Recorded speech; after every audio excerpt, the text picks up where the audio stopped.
Vamos a empezar entonces con la presentación del libro, cuyo editor está a mi costado, Paulo Trinó.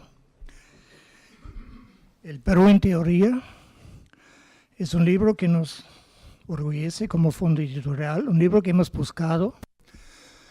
La mayoría de los libros que publicamos acá son manuscritos que se nos ofrecen algún autor o alguna casa editorial que busca un coeditor. En ese caso fue nuestro interés que queríamos publicar este libro, porque creemos que es un tema importante, ese diálogo entre lo empírico y lo teórico, que a veces, como científicos sociales, a veces descuidamos un poco. Cuando me enteré de ese libro, me hice recordar de un libro que se publicó mucho antes, en Princeton creo, que se llama The Other Mirror, el otro espejo, que es precisamente el mismo esfuerzo de relacionar o de poner las grandes teorías a prueba con una mirada latinoamericana. Y yo me acordé que en este libro encontré un artículo de Claudio Lomnitz sobre la teoría del nacionalismo de Benedict Anderson, que era mi referente normal. O sea, cada vez que me preguntaron algo sobre nacionalismo, Anderson. Entonces, Lomnitz me hizo entender que Anderson es solamente con ciertas dificultades aplicable acá en América Latina. Entonces, cuando nos enteramos de ese libro, creo que sabíamos que hay un tema que es importante. Me recuerdo hace unos dos años, la primera reunión con Paulo, cuando hablamos sobre la publicación de su libro sobre la clase obrera. Y cuando terminó esa reunión dijimos, pero oye, tienes todavía este libro, ¿no? Entonces, eso nos interesa. Finalmente, felizmente nos pusimos rápidamente de acuerdo y acá está el libro, que también pudo salir gracias al esfuerzo, a la contribución de los autores que han entregado una versión traducida ya. El libro salió primero en inglés. Lamentable, es muy caro traducir un libro del inglés de otro idioma al castellano. Y nosotros quizás podríamos hacerlo, pero el precio de venta sería tan caro, el libro sería tan caro que prácticamente sería inaccesible para lo que es nuestro principal objetivo, público objetivo, estudiantes, académicos. Entonces, gracias a ellos, gracias a Paulo por confiar en nosotros. Hoy día el libro va a ser comentado por dos comentaristas que no requieren mayor presentación porque todos ustedes la conocen. Está con nosotros Cynthia Sanborn, politóloga, profesora de la Universidad del Pacífico, donde actualmente es vicerectora de investigaciones y es miembro del Grupo Sofía, que tratan de aumentar un poco la presencia de las mujeres en las ciencias sociales. Y está con nosotros María Eugenia Ulfe Mackenna, como todos las conocemos, antropóloga, profesora de la Universidad Católica, y actualmente tiene el cargo de directora de maestría en antropología y antropología visual. Cada uno unos 20 minutos, después Paulo va a dar sus comentarios sobre los comentarios y cerramos la noche con un brindis en el patio.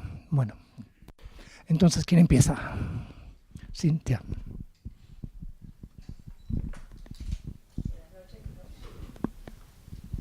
Buenas noches, ¿se escucha? Bueno, muchísimas gracias al IEP, a Pablo y a todos los autores por la oportunidad de leer este libro y de volver a leer a través de este libro varios autores que conocíamos más o menos desde el pasado. Cuando vi el título del libro, Perú en teoría, me pareció, bueno, es un poco engañoso, ¿no? Porque no es una colección sobre el Perú teórico, como el Perú soñado, sino es una colección de reflexiones sobre el Perú que realmente tenemos o que hemos tenido, sobre todo en los últimos 30 años, donde los autores de cada capítulo comienzan, creo yo, con preguntas muy concretas sobre el país, y para responder estas preguntas se ponen las lentes de reconocimiento de científicos sociales, trabajando mayormente en Estados Unidos y Europa y sobre otros contextos. No pude leer todos los capítulos, dividido en términos de la lectura profunda con Mackenna. En algunos casos también más familiarizados con algunos de los autores convocados que otros.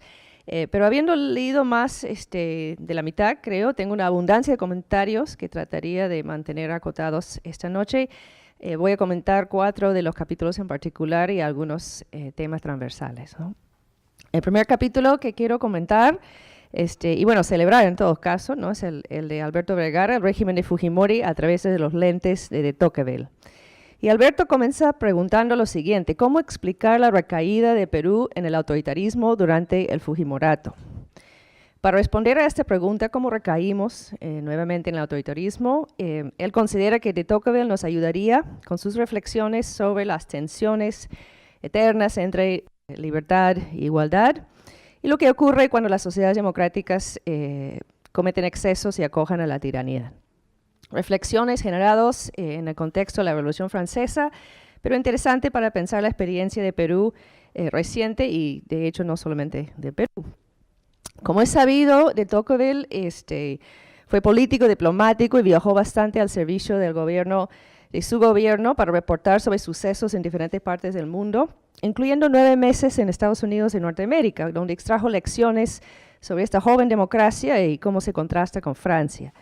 Para quienes nos formamos en universidades norteamericanas hace unos años, fue obligatoria la lectura de su libro Democracy in America, donde observa que de alguna forma la rica vida asociativa en Estados Unidos sirve como un freno para moderar las pasiones individualistas de cada persona, pero también advierte contra esa tiranía de la mayoría, que significa la igualdad cuando no se respeta debidamente una élite más educada o más culta, ¿no? Y cómo se puede llevar esto al despotismo democrático.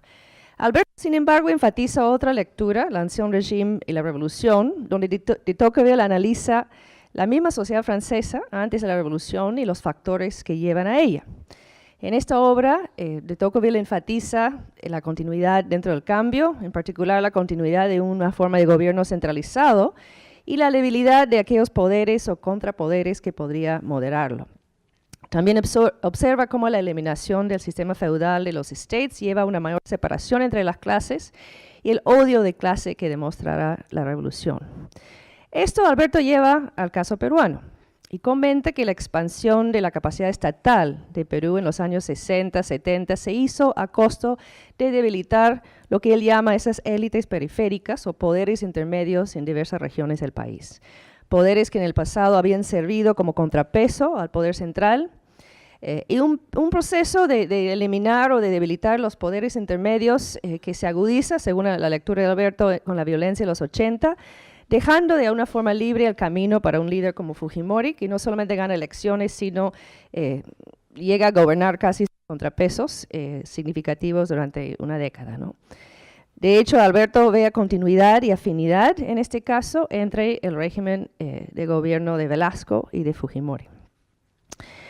Siguiendo a Tocqueville, Vergara sostiene que el establecimiento del Fujimorato puede atribuirse a una trayectoria histórica, ahí cito, en la cual el Estado central gradualmente debilita las élites periféricas, una trayectoria que le permite a Fujimori engullir a la precaria periferia que de otra manera habría podido oponerse a un proyecto autoritario y centralista. En ese trabajo, Alberto no es que critica, pero ofrece una lectura alternativa a cómo entender la llegada de Fujimori, alternativa a 2 corrientes de la literatura peruanista sobre esa época, ¿no? Uno es la tendencia de enfatizar las decisiones y las estrategias más coyunturales de los actores en el centro del poder, y otro más bien la tendencia de Carlos Iván de Gregori, Max Cameron y otro para enfatizar más bien cambios profundos en la sociedad peruana, una emergente modernidad informal, menos liberal, más caudillista, ¿no? Alberto aboga más bien por una lectura que mira históricamente cómo se debilita estos poderes regionales o periféricas que permite a Fujimori una llegada a un terreno casi baldío, ¿no? Ahora, comentarios sobre esto, y me he extendido porque la lectura histórica aplica también a los otros capítulos que quiero comentar más en brevedad, ¿no? Creo que es muy interesante e importante la lectura que hace Alberto de alguna forma de leer la historia y ver a Fujimori no como algo coyuntural, ver a su capacidad de consolidar el poder como algo más allá de la coyuntura. La pregunta no es cómo Fujimori llega al poder, porque nosotros sabemos que esto fue casi accidental, ¿no? Una victoria en segunda vuelta, una fuerte dosis de oposición a Vargas Llosa y una derecha liberal clasista. Si la pregunta es así, ¿cómo es que Fujimori, llegando al poder, con tan poco poder, realmente, un presidente muy frágil, este chinito con 2 cholitos, con su alianza con empresarios de Gamarra y de comunidades evangélicas, logra consolidar y aumentar un poder enorme en 10 años y con muy pocos contrapesos, ¿no? Y creo que mi principal pregunta sobre esto sería el concepto de contrapeso y periferia, ¿no? Yo creo que la lectura sobre la falta de poderes fuera de Lima o la falta de focos de poder en el país es bastante interesante, bastante convincente, pero sí creo que hay también otros contrapesos que tampoco están presentes y que también nos ayuda a explicar que son contrapesos más centrales, ¿no? Y no solamente regionales, ¿no? La crisis y la falta de legitimidad de todas las opciones políticas previas, ¿no? El desorden, el desgobierno, la corrupción, la crisis económica, el fracaso de Acción Popular con PPC, el fracaso del APRA, el fracaso de Izquierda Unida de una manera fratricida, y una búsqueda más generalizada por una alternativa que lleva a apoyar Fujimori y de lo cual Fujimori y sus asesores aprovechan, ¿no? Y creo que también las estrategias que tienen para acumular poder, que conocemos gracias a los videos y los contratos y los documentos que queden para la historia, también señala que este proyecto, esta consolidación del poder se aferra también por el apoyo de los llamados poderes fácticos, ¿no? Los gremios empresariales, los mandos militares, los dueños de medios de comunicación, incluso los políticos de oposición que se pudo comprar, ¿no? Entonces yo creo que la falta de contrapesos es una mirada importante, es una mirada que nos inspira en la experiencia de la Revolución Francesa, pero yo agregaría contrapesos no solamente fuera de Lima, sino también en lo que podría ser el mismo centro. Y un último comentario o pregunta que nos lleva al siguiente capítulo es la siguiente: asumiendo que esto fue un retroceso autoritario que se facilitó con la falta de contrapesos que podrían haber llevado el cauce a algo más democrático o frenado el Fujimorato, ¿por qué el Fujimorato fue también neoliberal? ¿Por qué adoptó políticas económicas contrarias a lo que ofreció Fujimori y su alianza en campaña, lo que ofreció su primer gabinete? ¿Por qué la concentración de poder político en esos años también fue acompañado por cierto modelo de poder económico? Y esto nos lleva al siguiente capítulo, que es de José Carlos Orjuela. Y es la pregunta que él plantea, ¿por qué? En su caso es una pregunta comparada, ¿no? ¿Por qué Perú y Chile tuvieron experiencias divergentes en cuanto a la creación de un Estado desarrollista? Algo que Chile logró temporalmente generar y mantener, y algo que Perú, a pesar de todos los esfuerzos de tener un Estado fuerte, un Estado que lidera el desarrollo, no lo pudo hacer, y más bien en los 90 tomamos un giro distinto, ¿no?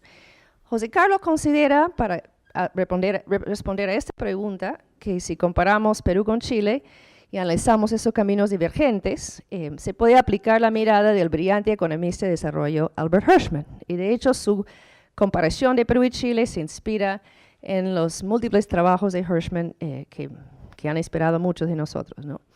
En los años 60, como sabemos, Hirschman fue no solamente profesor de economía, sino también consultor a diversas agencias de desarrollo y gobiernos en nuestra región, en particular Colombia.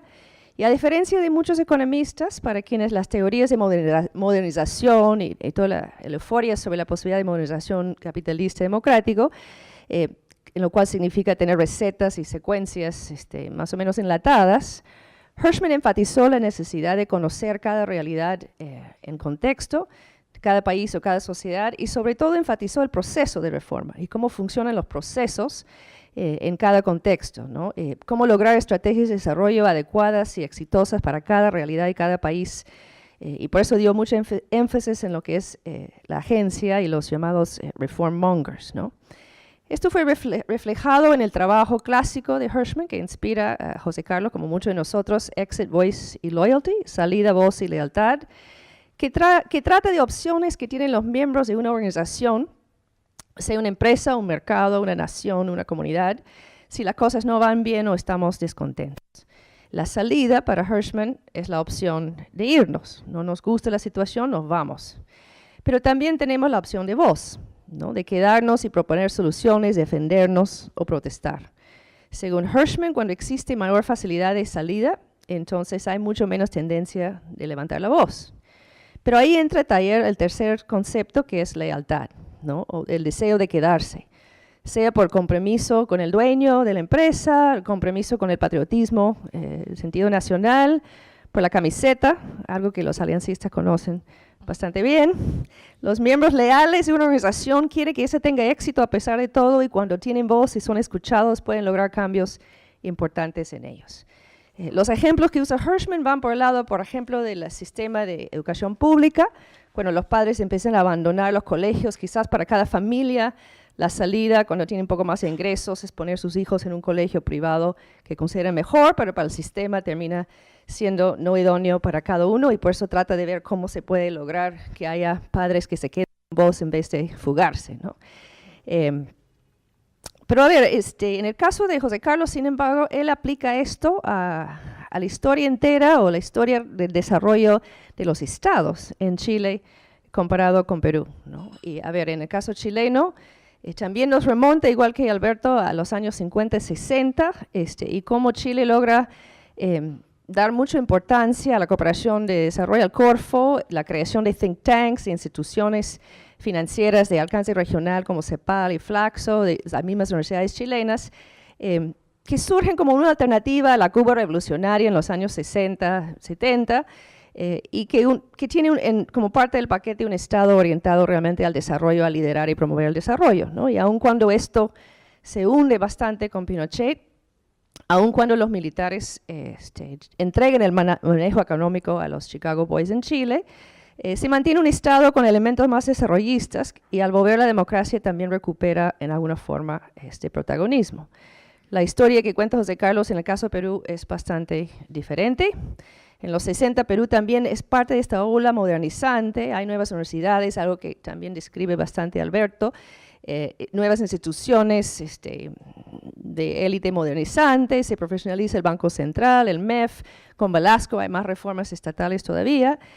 Sin embargo, José Carlos concluye que hasta 90 esto es una historia en el Perú de muy poco desarrollo de la burocracia estatal eficiente, eficaz, muy poco desarrollo del capital humano en el sector público, y reformas de leyes que, sin embargo, no tienen mucha fuerza para implementarse. Entonces, llegando al 90, José Carlos sostiene que el Perú opta por el exit, por la salida, por salir del régimen estatista que no está funcionando y tomar más bien el camino de las reformas neoliberales. La pregunta que yo tendría para él y en general para esta lectura de la historia es ¿de quién es la salida, ¿no? Confieso que cuando yo pienso en las ideas de Hirschman, pienso en personas que somos miembros de una organización, una sociedad, que optamos por irnos o quedarnos cuando la situación está mal. Pero en este caso estamos hablando de élites, tecnócratas, tomadores de decisión, empresariales, militares, que opten por imponer algo sobre la población, por imponer un modelo de desarrollo con autogolpe y otras medidas de por medio.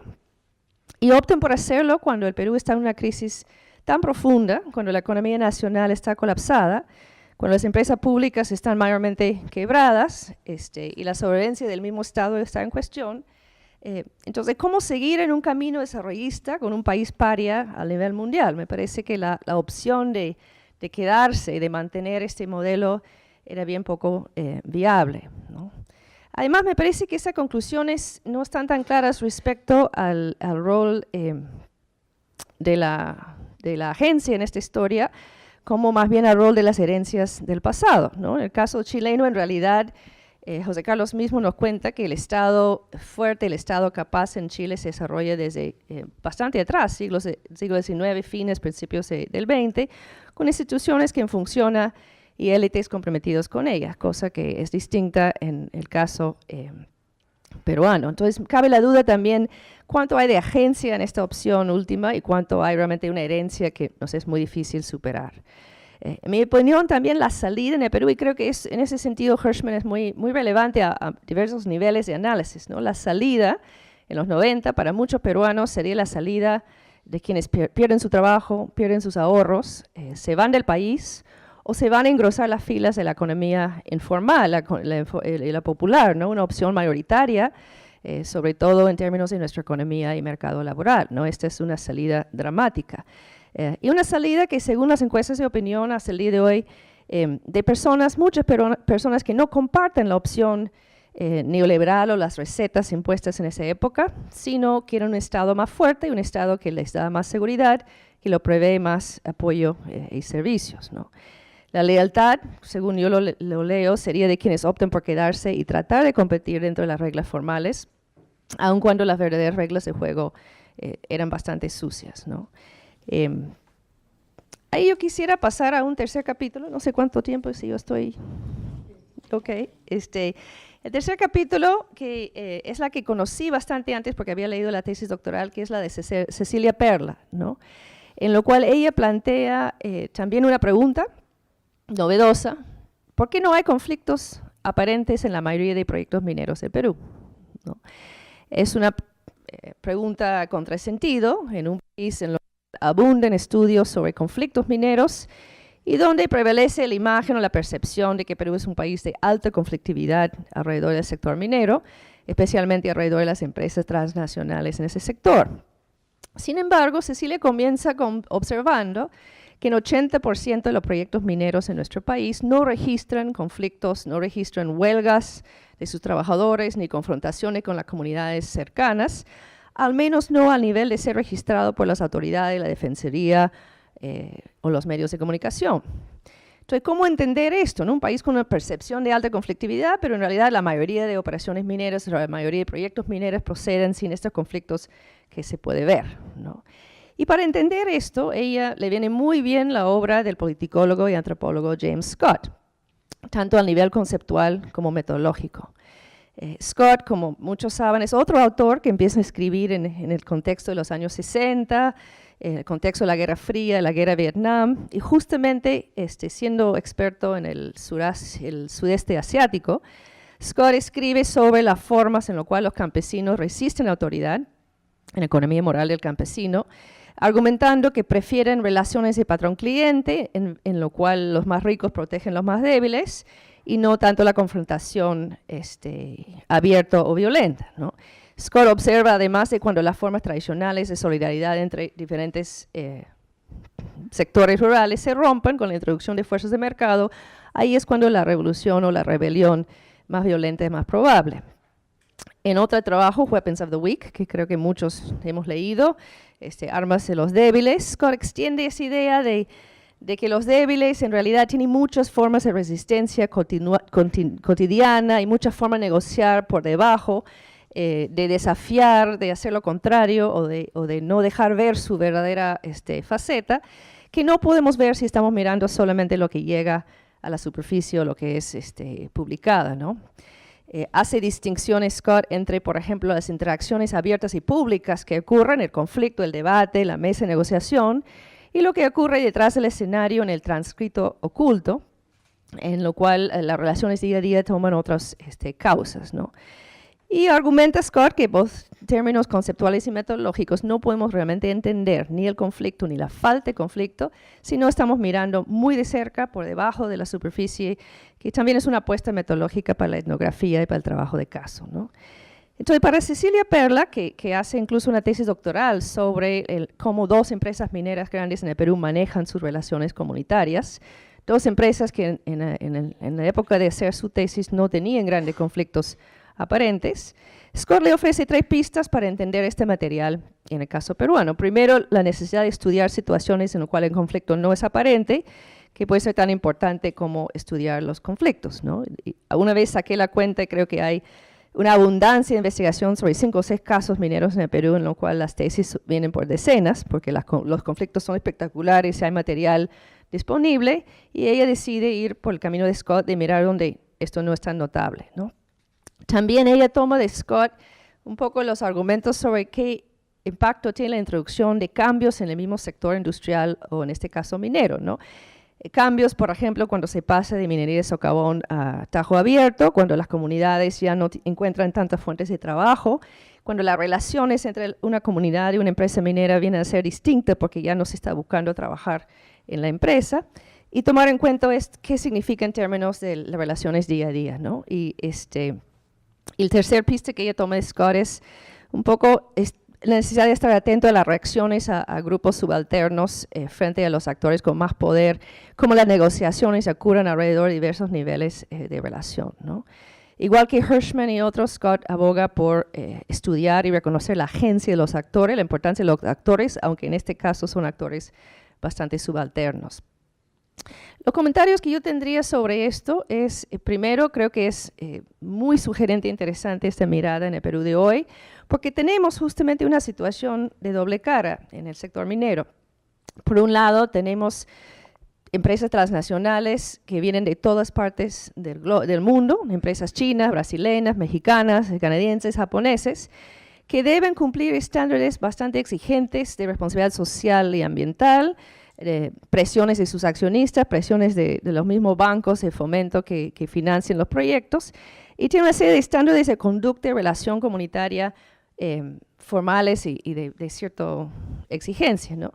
Por otro lado, tenemos operaciones que ocurren en zonas muy remotas, donde ni el Estado ni los medios de comunicación llegan con facilidad, donde la empresa sustituye por el Estado muchas veces en el día a día y las relaciones se llevan a cabo con expectativas muy variadas, entre las más tradicionales hasta las más confrontacionales, ¿no? Entonces, para comprender esa situación, creo que el llamado de Cecilia en base de James Scott, primero es de evitar ciertos sesgos de antemano, de evitar dejarnos llevar por lo que aparece en el periódico o lo que aparece en la superficie, y más bien enterrarnos un poco más en los casos, hacer trabajo de campo y estudiar lo que pasa en el día a día, donde no hay conflictos aparentes. Por ejemplo, hay muchas empresas medianas, empresas nacionales, en lo cual aparentemente no hay conflicto. ¿De qué está pasando? ¿Cómo se manejan estas relaciones? Las que no son las top ICMM, ¿no? Empresas. O donde hay company towns hoy en día. Tenemos 3, 4 casos en el Perú en lo cual la empresa literalmente es dueño de todo el pueblo. El caso de Marcona, Morococha, Fuerabamba. ¿Cómo funciona esto cuando la empresa es dueño de la tierra, del subsuelo, del agua, de luz, etcétera? No he visto muchos estudios que se meten en este nivel de análisis, ¿no? Donde hay larga herencia de historia política, de violencia política en zonas donde ahora hay un nuevo proyecto minero, pero siglos, décadas atrás hay otro tipo de relaciones que hay que entender, ¿no? Cómo se comparan las experiencias de minería de socavón como las experiencias de Tajo Abierto, ¿no? En términos de las relaciones que se generan o las posibilidades de relacionarse con la empresa, ¿no? Por cierto, inspirado en el trabajo de Jelke y otros, hay dinámicas de género dentro o fuera y alrededor de estas operaciones. El trabajo de ella nos recuerda que son dinámicas profundamente desiguales, a menudo violentas, y que tampoco surgen necesariamente en una investigación que se base en la superficie, ¿no? Ok, last but not least, tengo comentarios sobre el provocador capítulo Huntington en el Perú, o cuidado con las reformas de Omar Aguapara y Eduardo Darjet. Confieso que la simple idea de pensar en Huntington en el Perú me da un poco de asco, no pocos malos recuerdos. Y además, en este caso, la pregunta no es sobre Perú como los otros capítulos, la pregunta es sobre este mismo señor, Mr. Huntington. ¿Cómo nos sirve el idea o las ideas de Huntington para entender el Perú? Bueno, Huntington, como varios en esta colección, es un científico social que comienza a publicar sus trabajos en el contexto de la Guerra Fría, de la Guerra Caliente con Vietnam, los procesos de descolonización, cuando están de moda estas teorías de la modernización que vienen en etapas, que debemos seguir con requisitos y prerequisitos para que todos seamos felices con economía de mercado y democracia representativa. Y el profesor Huntington, que pasó medio siglo de vida como profesor en la Universidad de Harvard, fue el prototipo del WASP, del White Anglo-Saxon Protestant, del Harvard Man, heredero de varias generaciones de alumni de Harvard, pero también fue un tecnócrata y un actor político muy importante. Asesora a candidatos y presidentes de Estados Unidos, asesora al Departamento de Estado, el National Security Council, el CIA. Su papel, como muchos saben, fue especialmente controversial en los años 60, durante la Guerra de Vietnam, la cual no solamente defendió, sino aportó de manera estratégica, siendo defensor, algunos dicen arquitecto, de los esfuerzos de pacificación y organización forzosa de pueblos enteros en Vietnam del Sur. Huntington creía firmemente que un intelectual debe estar cerca del poder, servir al poder, incluso antes de servir la verdad. Ejemplo de esto es cuando Huntington hace un viaje a Vietnam durante 7 semanas, creo, y investiga y mira de cerca lo que está pasando. regresa con dudas sobre la estrategia de Estados Unidos en Vietnam, se da cuenta que no está funcionando, sin embargo, públicamente siguió hasta el último defendiendo la guerra, defendiendo la estrategia y criticando públicamente a sus colegas y alumnos quienes estuvieron en desacuerdo con esa guerra, ¿no? Esa es la generación en la cual yo empecé a estudiar, entonces lo tengo muy presente, ¿no?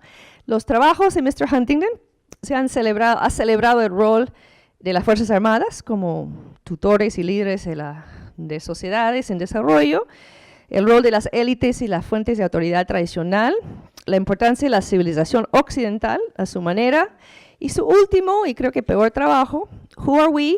The Challenges to America's National Identity, fue una diatriba contra la influencia nefasta de los migrantes latinoamericanos en la cultura y sociedad norteamericana y una defensa bastante patética del predominio de la cultura anglo-protestante. Una cultura amenazada por las hordas hispánicas que se niegan a dejar su lengua materna o sus costumbres poco protestantes. Huntington, no creo que exagerar, sembró ese nacionalismo cultural, xenofóbico, racista que vemos hoy reflejado en el actual presidente de Estados Unidos y sus seguidores. Entonces, ¿cuáles son las ideas de Mr. Huntington que tanto nos interesa para el Perú? En primer lugar, nuestros queridos amigos autores, dicen que es el concepto de orden, que para Huntington es primordial, ¿no? A diferencia de quienes creen que con el capitalismo y el desarrollo económico viene la democracia, Huntington creó que todo lo contrario, ¿no? Que un país que no tiene instituciones políticas fuertes, que no logra establecer orden sobre sociedades en fuerte transformación, puede terminar en demasiada disrupción y demasiado desorden, y eso es negativo, ¿no? Claro, como ha señalado varias críticas mucho más ilustres que yo a estas teorías, Noam Chomsky entre ellos, el desorden que tanto le preocupaba a Huntington y que quizás preocupa un poco a nuestros autores, fue el desorden generado por cosas tan vitales como la expansión de la educación, ¿no? Sobre el crecimiento de una clase media, el desarrollo urbano, ¿no? Las demandas de participación de nuevos sectores en las sociedades, ¿no? También las demandas de liberación nacional y descolonización de la época, ¿no? Todo esto para Huntington fue una amenaza a la seguridad nacional de Estados Unidos, una amenaza también al sistema capitalista mundial. Por lo tanto, el orden político y la estabilidad eran fines para él y no medios. Y esto puede implicar reforzar el poder de élites tradicionales, ¿no? Establecidos, sean estos legítimos o no, porque la legitimidad no era muy importante para Huntington. Y el libro suyo, Political Order in Changing Societies, que tanto ha inspirado a Omar y Eduardo, comienza incluso con una famosa frase: la más importante distinción política entre los países no es su forma de gobierno, sino su grado de gobierno. Para ello, Huntington no analiza los medios a través de los cuales los estados acumulan o retienen poder, el costo de ello en términos de vidas humanas, en términos de supresión de derechos y libertades. Tampoco le entra mucho la posibilidad de que se puede ser justificado en desafiar la autoridad establecida, que puede ser corrupto o abusivo, o que la autoridad y la libertad pueden ir de la mano, se puede construir las dos cosas a la vez, ¿no?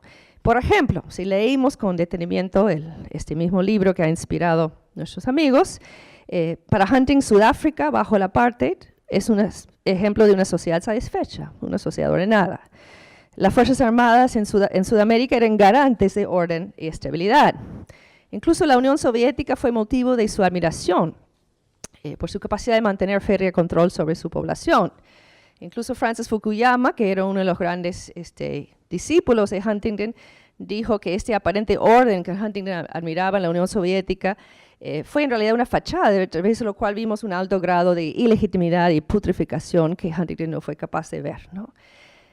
¿Qué dijo Huntington sobre Perú? ¿No? La pregunta del capítulo es Huntington en el Perú. ¿Qué es lo que dijo sobre Perú antes de venir aquí, ¿no?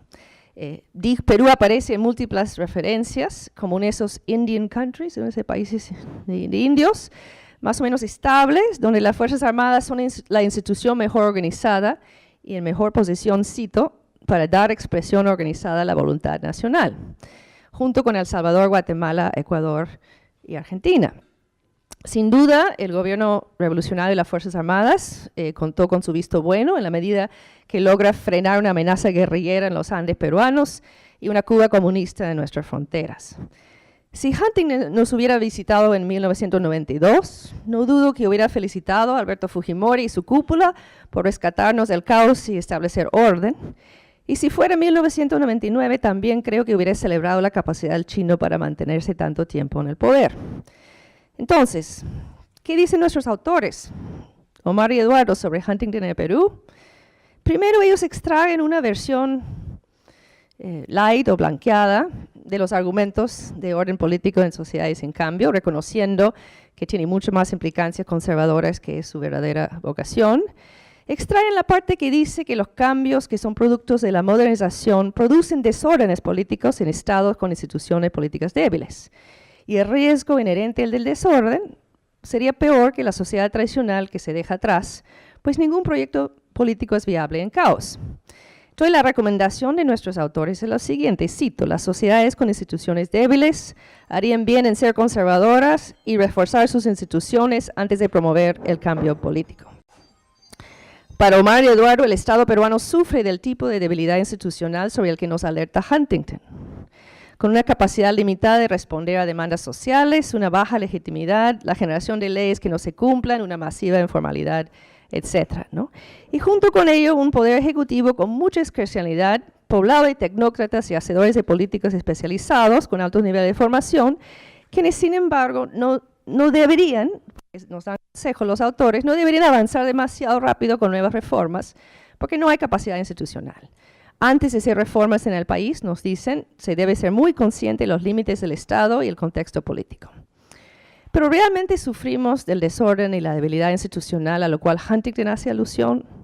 Para sustentar esto, los autores seleccionan 3 ejemplos, no sé con qué criterios, pero 3 ejemplos de los muchos que hay, donde se intenta hacer reformas en el Perú, pero no tiene el efecto deseado o incluso el contrario, ¿no?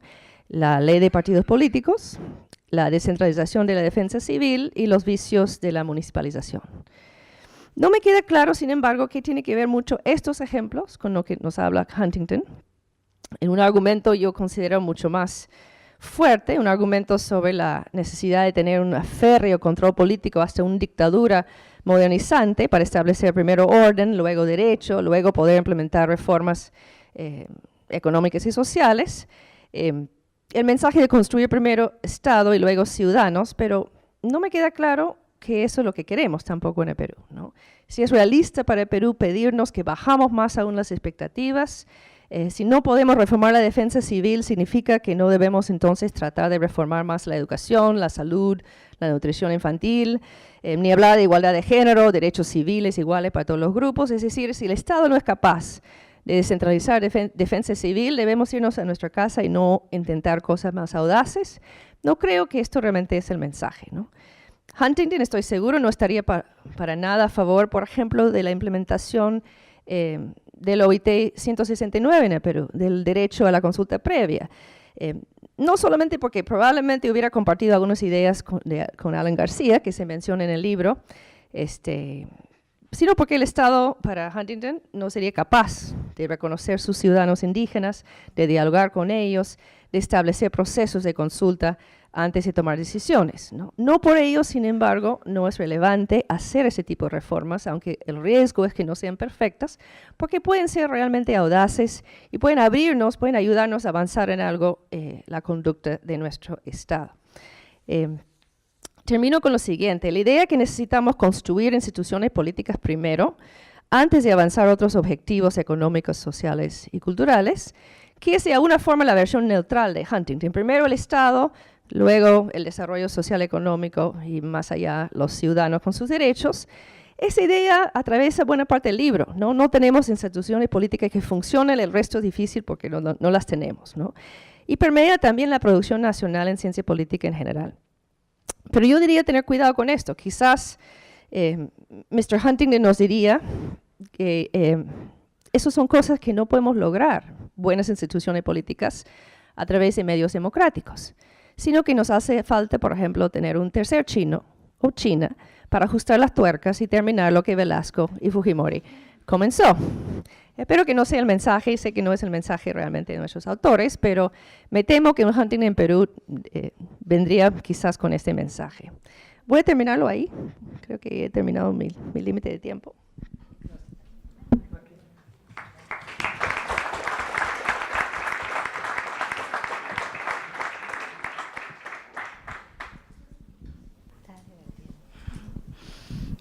Gracias. Agradezco la invitación para comentar el libro El Perú en Teoría, editado por Paulo Drinot y publicado en castellano por el Instituto de Estudios Peruanos. Aprovecharé la ocasión para pensar en el libro, no solo como un texto, sino pensarlo en realidad más allá de su propia materialidad o sensorialidad, podríamos decirlo, y que sirva como un pretexto para a partir de ahí reflexionar sobre el país contemporáneo, por decirlo de una manera. Rescato el diálogo interdisciplinar y las miradas diversas que trae el texto. En realidad me interesa muchísimo la forma como se establece un diálogo entre los autores y los casos que discuten, y cómo entre estos autores y los que vendrían a ser casi sus mapas conceptuales, ¿no? Me imagino en realidad muchas veces a Paulo conversando con Michelle, o a Yelke con Judith, o a Daniela con Georges, ¿no? Estos otros autores están muy presentes y miran nuestro país como un escenario político contemporáneo. Lo que hacen en realidad es teorizar conjuntamente con sus interlocutores conceptuales desde lo empírico, y esto hace del libro un aporte importante. ¿Cómo comprender o desde dónde leer el Perú en teoría? Vuelve sobre mí la imagen del país como una eterna montaña rusa, que es la descripción gráfica de Carlos Iván de Gregori. Drinot señala como punto de partida a Basadre, quien en 1931 escribiera sobre el país como un gran problema y una gran posibilidad, el ansia eterna de querer ser algo sin llegar a comprender qué queremos ser, pero con la posibilidad de imaginárnoslo. Hay un autor, sin embargo, que yo extraño en esta lectura, y es Castoriadis, sobre quien al final volví a volver. El contexto histórico en el cual Basadre escribió su frase fue 1931, tiempos de la patria nueva de Leguía, bríos modernizadores e indigenistas del Estado. Pero el Perú en teoría nos habla de otro escenario, de un país profundamente escindido y violentado por quizás el conflicto más sangriento en nuestra historia republicana, y en cuya etapa de posguerra no se consolida la democracia, sino más bien un mandato económico y político con gran peso en el terreno cultural, como lo es el neoliberalismo. Nunca antes en nuestra historia se vuelve tan importante, por ejemplo, que los sujetos sociales tengan capacidad de actuar, y nunca antes en disputa tenemos el espacio público y como terreno el propio Estado. El Estado no es solo el terreno, sino es el personaje clave en este engranaje conceptual, histórico y etnográfico del Perú en teoría. El Estado emerge como un actor, digámoslo, que se quedó atrás en su monoculturalidad cuando se le exige que reafirme la ley de consulta previa, en su misoginia cuando se le pide que respete la equidad de género, en su racismo y desigualdad cuando lo que se le pide es que respete aquello sobre lo cual clama y asienta hoy su orgullo, que es su propia diversidad cultural. Asumiré entonces el neoliberalismo como un campo cultural y conceptual, y el Estado como un gran actor en esta maraña, para centrar mi comentario en dos ideas que la lectura del texto me ha provocado. La primera es la idea, lo escribí al revés, pero bueno. La primera es la idea de performance, discutida como transgresión por Gandolfo y como desigualdad y violencia de género por Bousten. Y la segunda es la idea de soberanía y gubernamentalidad, discutida por Drinot, Biff y von Haupt, y en verdad que cruza mucho del texto en sí. Y comienzo con la figura de la joven barrendera, la desigualdad y la performance. Gandolfo asume la etnografía como una práctica que la introduce en los cambios que llevó el exalcalde Alberto Andrade para devolver a Lima su centro histórico, ordenar, normar, limpiar la ciudad. ¿Pero de quiénes o de qué? Eran mediados de los años 90, ya se habían dado los pasos iniciales en el cambio económico y político que seguiría el país, cuando una barrendera despedida de la Municipalidad de Lima hace un acto heroico, sinceramente. Protestar y descubrir su torso y caminar deambulante. Un lente captura el instante que queda enmarcado en diarios. Así nos quiere dejar la municipalidad. La desnudez del cuerpo, quienes no necesariamente sirven más al sistema, o como Bousten, parafraseando a Agamben, señala, la nula vida que es necesaria para que el sistema se perpetúe, pero que no es necesaria en sí misma. La señora Roberta no sabe que su imagen ha circulado, en realidad, y que al hacerlo ha hecho algo incomprendido, una transgresión que quebraba la imagen de la mujer madre para asumir la de la mujer sujeto social capaz de levantarse y decir algo con su propio cuerpo. El escenario era el espacio público y su desnudez fue el epítome.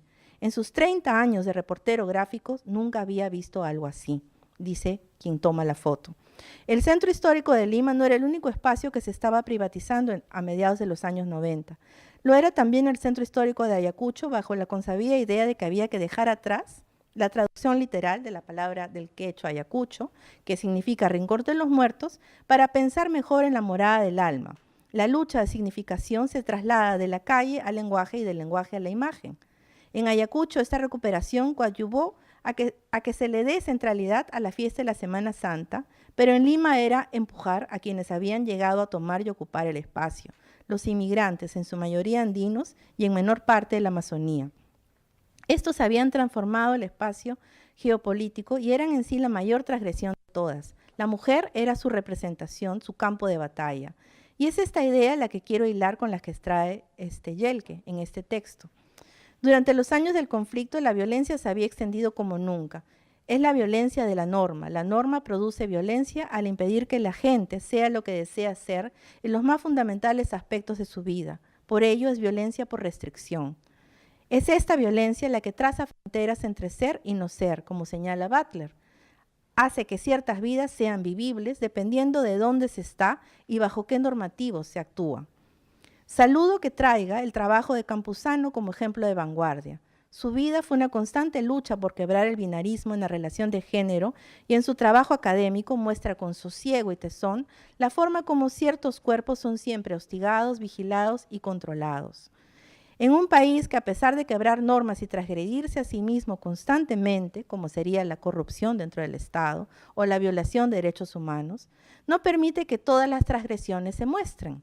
La mujer termina siendo culpable de su violación por provocar, o el gay de su exterminio por exagerar su vestimenta. A esta jerarquización, Boosten añade un peldaño más, la forma como opera la raza. Aun cuando la violencia normativa es el ejercicio de control y gobierno, ahí también la raza es un marcador de diferencia social. Es decir, es la precariedad, siempre se puede estar de... Aquí el concepto entendido ya sea como género, repertorio, como enfoque, ha jugado un papel central en los intentos por ir más allá del paradigma moderno del pensamiento sociológico. Ha permitido, por ejemplo, tomar en cuenta la ambigüedad contenida en toda performance, la cual admite al mismo tiempo procesos normalizadores y transgresores, ayudándonos a descubrir las paradojas dentro de las cuales se reproducen las comunidades, se disputa el poder y se configuran subjetividades. Por otro lado, ha favorecido la comprensión contextualizada de los fenómenos sociales, así como el poder constitutivo de las representaciones, que es lo que resalta Butler. Sin embargo, la performance se ha convertido en parte de este nuevo mandato cultural. Para ser y estar en el mundo hoy, se nos exige actuar o cliclear, en todo caso. Se vuelve necesario avanzar en la discusión explorando la performance como un imperativo bajo el nuevo marco, que es el neoliberalismo. Se trata más bien de problematizar las prácticas que se desarrollan bajo este régimen de saber y poder que han convertido a la performance en su propia, en la condición de su propia reproducción, es decir, en aquello que va a permitir que vuelva y siga girando el propio sistema. La segunda idea es esta de soberanía, que yo en realidad lo que he hecho es trabajarlo transversalmente. ¿De qué soberanía hablamos cuando lo que se busca es mantener el sistema? Para Bataille, la idea de soberanía no se refiere a un estado de excepción. Esta es más bien, y acá lo cito, la prerrogativa de una persona cualquiera en su deseo de preservar el valor especial de la vida sobre la pobreza de las cosas y de la propia vida reducida al trabajo y a la productividad. En el discurso político es común escuchar que se debe mantener el sistema, que el sistema tal o cual cosa, que creceremos tanto por ciento si se mantiene el sistema.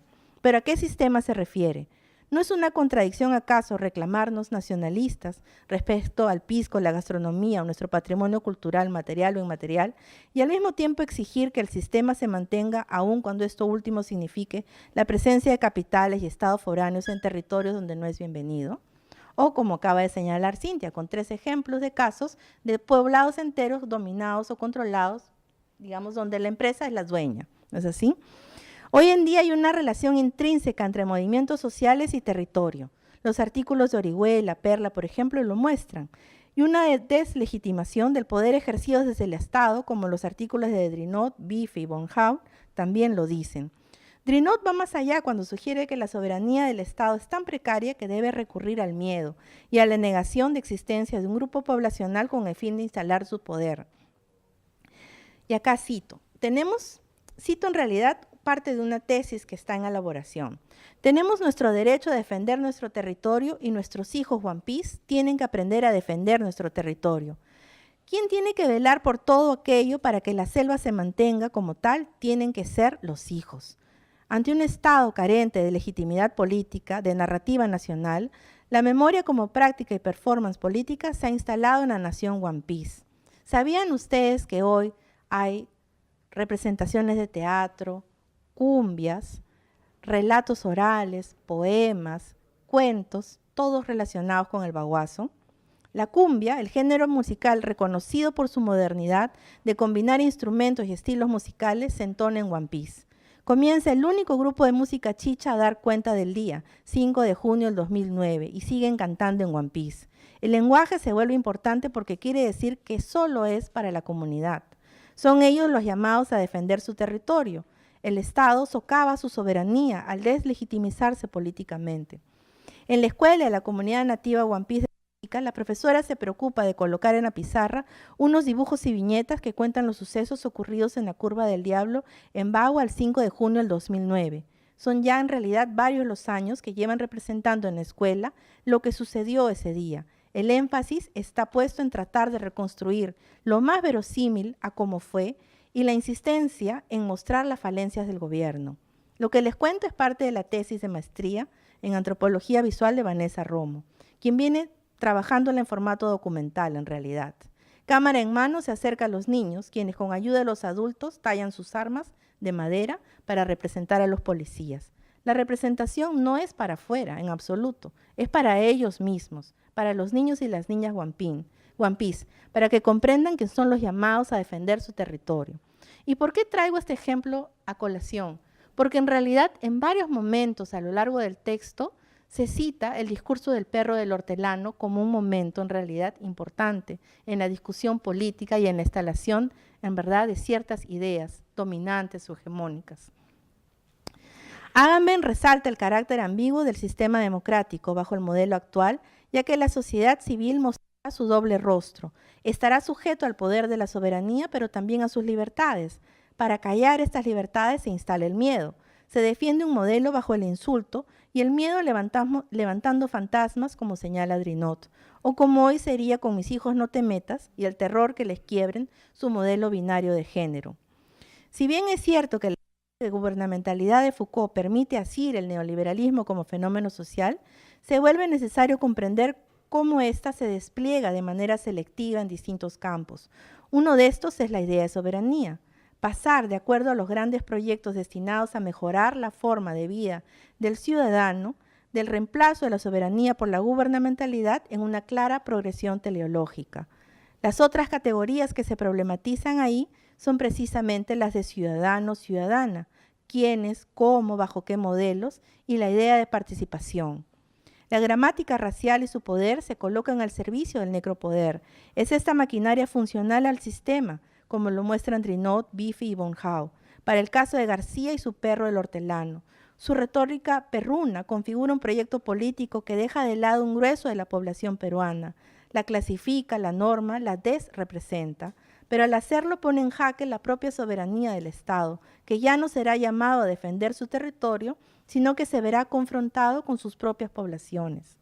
En ese sentido, y creo que para finalizar, porque me he extendido, el Perú en teoría también nos da nostalgia por mirarnos a través de ese pasado reciente, por momentos que se nos hace lejanos y a través del cual se ansía volver, pero nos deja abierta la capacidad de imaginar, el deseo innegable y potencial de pensarnos distintos. Y aquí quiero volver, digamos, a Castoriadis y la potencialidad de imaginarnos bajo este nuevo marco actual. Los individuos y la sociedad son partes parciales de lo social y al mismo tiempo representaciones. La imaginación es una acción y una práctica social, una función y su performance, el poder hacer ser.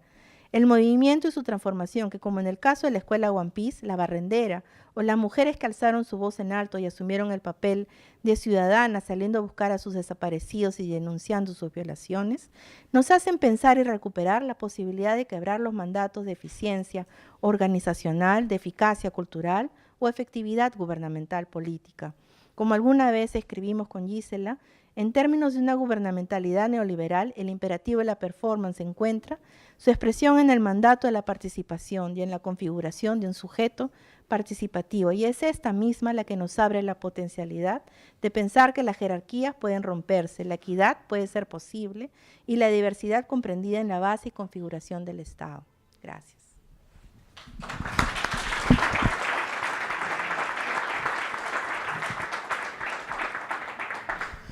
Bueno, Paolo Trenó, el editor, es historiador con un doctorado de la Universidad de Oxford y actualmente es profesor en el University College en Londres. Paolo. Muchas gracias. Bueno, quiero agradecer primero a las comentaristas, a Cintia y Maquena, por sus comentarios. Creo que hay muchas ideas ahí sugerentes, críticas que habrá que asumir y seguiremos el diálogo. No voy a intentar responder a los comentarios, entre otras cosas, porque están dirigidos a algunos de los autores que están acá y muchos otros que no están, pero les agradezco mucho. También quiero agradecerlos a ustedes por estar aquí presentes. Quiero agradecer muy particularmente a Ricardo Vergara, que ha hecho un esfuerzo especial por acompañarnos. Muchas gracias, Ricardo. También quisiera que los autores que sí están acá se paren para que los puedan ver. Entonces, Alberto Vergara, Eduardo Dariant, María Ballarín y José Carlos Orihuela atrás.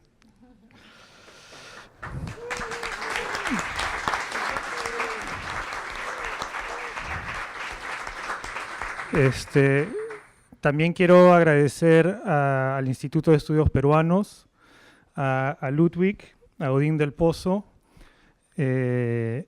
y bueno, a todo el equipo del instituto.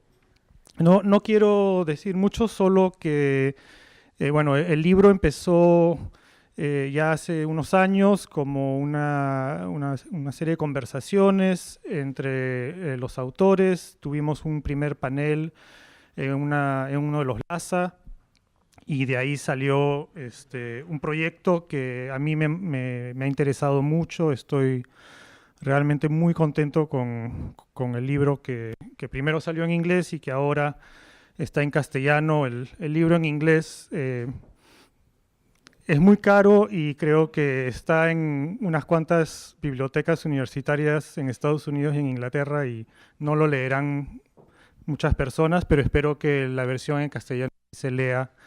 Y bueno, agradezco al IEP por hacer eso una posibilidad. La idea del libro, como habrán visto, era poner en diálogo al Perú o a la realidad peruana con una serie de conceptos y pensadores teóricos llamados a veces universales, con lo que a veces se llama la gran teoría. Es un proyecto que quizá desde cierta perspectiva parece no muy innovador, porque en cierto modo hacemos eso todo el tiempo como académicos, pero lo que creo que sí es innovador es que ese diálogo en este libro es explícito, y muchas veces en nuestros estudios es un diálogo implícito, reconocido a medias, escondido en las notas de pie de página, ¿no?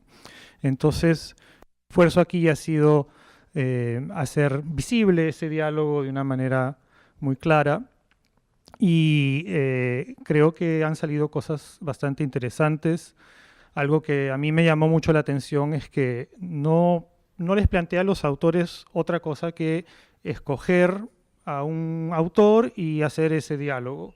Y fue recién cuando ellos entregaron sus capítulos y que yo los utilicé para armar la introducción, que me di cuenta que habían salido dos ejes, dos temas grandes en los textos. Uno era de la debilidad institucional, y el otro el de la exclusión social. Y bueno, en cierto modo eso no es una sorpresa porque son dos de los grandes temas que la ciencia social peruana ha venido trabajando en los últimos 20, 30 años. Pero lo que me sugiere esto es que quizá estos teóricos y probablemente muchos más puedan aportar nuevas reflexiones en torno a estos dos ejes. Y entonces, bueno, eso quizá es una invitación para hacer el Perú en teoría 3 y seguir este proyecto. Bueno, lo dejo ahí. Muchas gracias a todos y